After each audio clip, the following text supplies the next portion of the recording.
to another episode of Talk in English channel. I'm Jake, and with me as always is my fantastic co-host, Sarah. How's it going, Sarah? Hey Jake, I'm doing great, and I'm really excited about today's topic.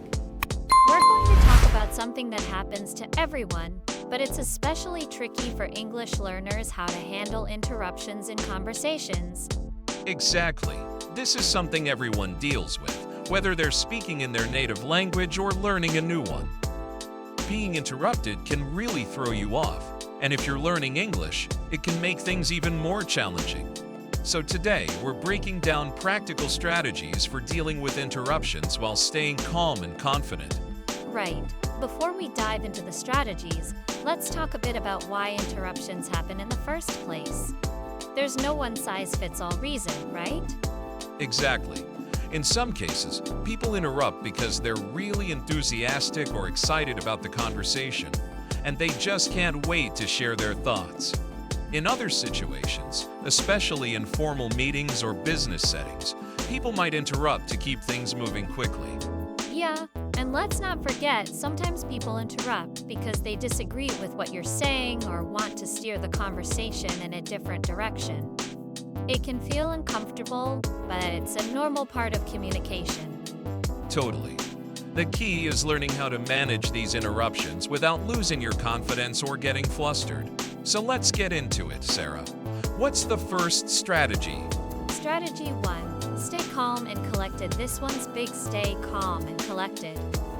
When someone interrupts you, it's easy to feel frustrated or even a little embarrassed, especially if you're already nervous about speaking English. But the most important thing is not to panic. Absolutely. Easier said than done, right? But here's a trick that works well. Take a deep breath, pause for just a moment, and calmly acknowledge the interruption. Staying calm gives you control over the situation. Exactly. You can use polite phrases that signal to the other person that you're not done yet. For example, you could say, "I'd like to finish my thought if you don't mind. Just a moment, I'm almost finished." These phrases are respectful, but still assertive. You're not shutting the other person down, but you're making it clear that you want to complete your point. And staying calm also helps you keep track of what you were saying, so you don't lose your train of thought. It shows confidence, even if English isn't your first language. Right.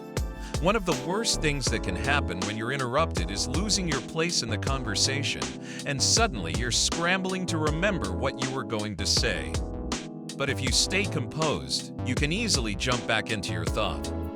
Which brings us to the next strategy: how to smoothly re-enter the conversation after being interrupted. Is one's really important. Sometimes when someone interrupts, the conversation can move on quickly, and it's easy to feel like your point got lost. But don't worry, because there's a polite and effective way to jump back in. Definitely. A great approach is to acknowledge what the other person said and then gently redirect the conversation back to your point. For example, you could say, "That's a great point, and it actually connects to what I was saying earlier. I appreciate your input, but let me finish my thought on this first." Yeah, I love those examples. By acknowledging the other person, you're showing that you're paying attention and respecting their contribution. But you're also guiding the conversation back to where you left off. And here's a little bonus tip. If you feel like the conversation has drifted too far from your original point, you can summarize what you were saying to bring everyone back on track. Something like, "Before we move on, I just wanted to wrap up my earlier point about..." That's such a great way to stay in control of the conversation. And what's cool about this strategy is that it works in both formal and informal settings, whether you're at work, in a meeting, or just chatting with friends. Exactly. The key is to stay confident and clear about what you want to say, while still keeping the conversation respectful and collaborative. Now, Sarah, here's something that might surprise people. Not every interruption needs to be challenged, right? Sometimes it's actually okay to let the other person speak and then come back in later. Absolutely. This is about being flexible and reading the room.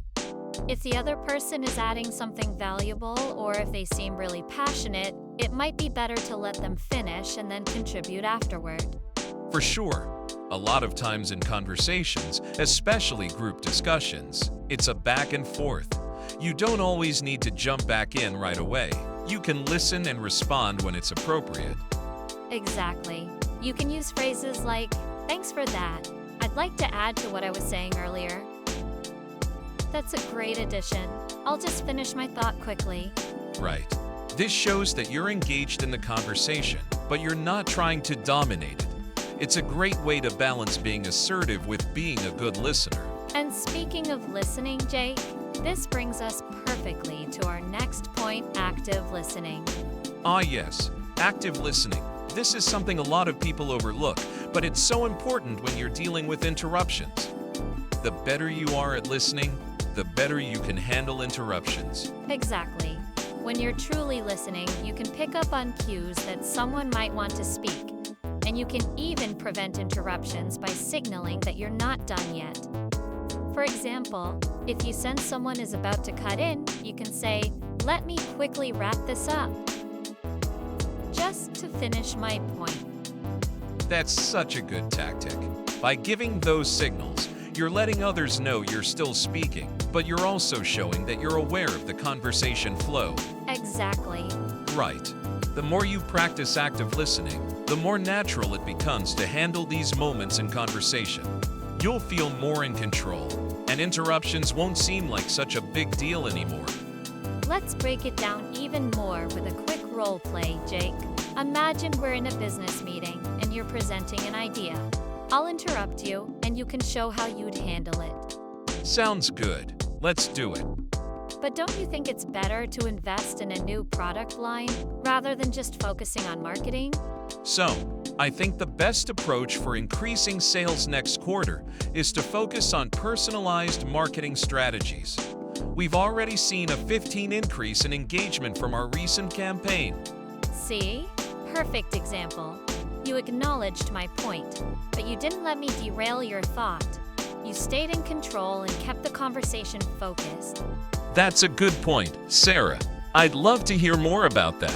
But before we move on, let me just finish my thought on the marketing strategy. As I was saying, we've already seen a 15% increase in engagement, so expanding this approach could lead to even more growth. These strategies are so useful, especially if you're learning English. They not only improve your fluency, but also help you navigate conversations more effectively. All right, let's recap the strategies we covered today. First, stay calm and collected. Take a deep breath and use polite phrases to signal that you want to finish speaking. Second, smoothly re-enter the conversation by acknowledging the other person and refocusing on your original point. Third, know when to let it go. Sometimes it's better to wait and contribute later. And finally, practice active listening. This will help you prevent interruptions and become a more engaged conversationalist. Thanks for tuning in.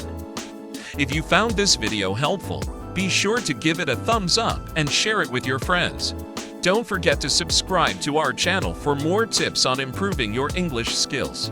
Hit that notification bell so you never miss an update. I'd love to hear your thoughts on handling interruptions. Share your experiences or any tips you have in the comments below.